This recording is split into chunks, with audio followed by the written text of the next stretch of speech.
பயணத்தின் போது ஓத வேண்டிய துஆ. சஹீஹுல் முஸ்லிமில் 2612வது செய்தியாக இந்த ஹதீஸ் பதிவு செய்யப்பட்டுள்ளது. அலி அல் அஸ்தி ரஹ்மத்துல்லாஹி அலைஹி அவர்கள் அறிவிக்கிறார்கள், அல்லாஹ்வின் தூதர் ஸல்லல்லாஹு அலைஹி வஸல்லம் அவர்கள் பயணத்திற்காக தனது வாகனத்தில் ஏறி அமர்ந்ததும் அல்லாஹு அக்பர், அல்லாஹு அக்பர், அல்லாஹு அக்பர் என்று கூறுவார்கள். அல்லாஹு அக்பர் என்ற இந்த வார்த்தையின் பொருள் அல்லாஹ் மிக பெரியவன். இதை கூறிவிட்டு பின்வரும் துஆவினை ஓதுவார்கள்.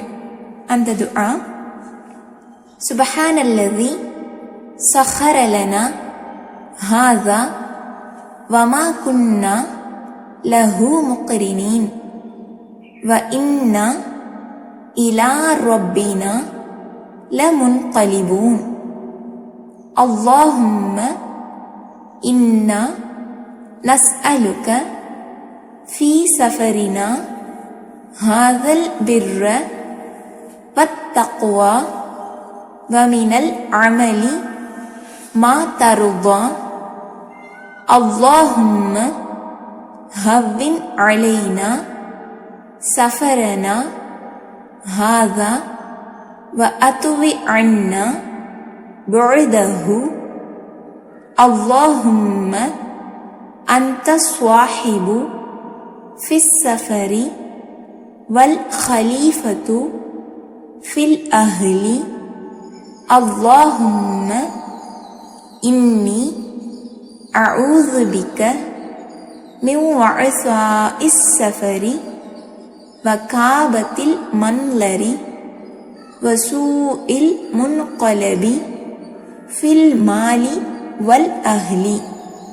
இதன் பொருள், எங்களுக்கு இதை வசப்படுத்தி தந்தவன் தூயவன், நாங்கள் இதன் மேல் சக்தி பெற்றவர்களாக இருக்கவில்லை, மேலும் நாங்கள் எங்கள் இறைவனிடமே திரும்பிச் செல்பவர்கள். இறைவா, எங்களின் இந்த பயணத்தில் நன்மையையும் இறை அச்சத்தையும் நீ பொருந்திக் கொள்கின்ற நல்லறத்தையும் உன்னிடம் வேண்டுகிறோம். இறைவா, எங்களின் இந்த பயணத்தை எங்களுக்கு எளிதாக்கு, இதன் தொலைவை எங்களுக்கு குறைத்துவிடு. இறைவா, நீயே பயணத்தில் தோழனாக இருக்கிறாய், எங்கள் குடும்பத்தை நீயே காக்கிறாய். இறைவா, இப்பயணத்தின் சிரமத்திலிருந்தும் மோசமான தோற்றத்திலிருந்தும் செல்வத்திலும் குடும்பத்திலும் தீய விளைவுகள் ஏற்படுவதிலிருந்தும் உன்னிடம் பாதுகாப்பு தேடுகிறேன். இன்ஷா அல்லாஹ் நாமும் பயணத்தின் போது இந்த துஆவினை ஓதி அல்லாஹ்வை நினைவு கூறியவர்களாகவும் அவனிடமே பாதுகாப்பு தேடியவர்களாகவும் இருக்க வேண்டும். அஸ்ஸலாமு அலைக்கும் வரஹ்மத்துல்லாஹி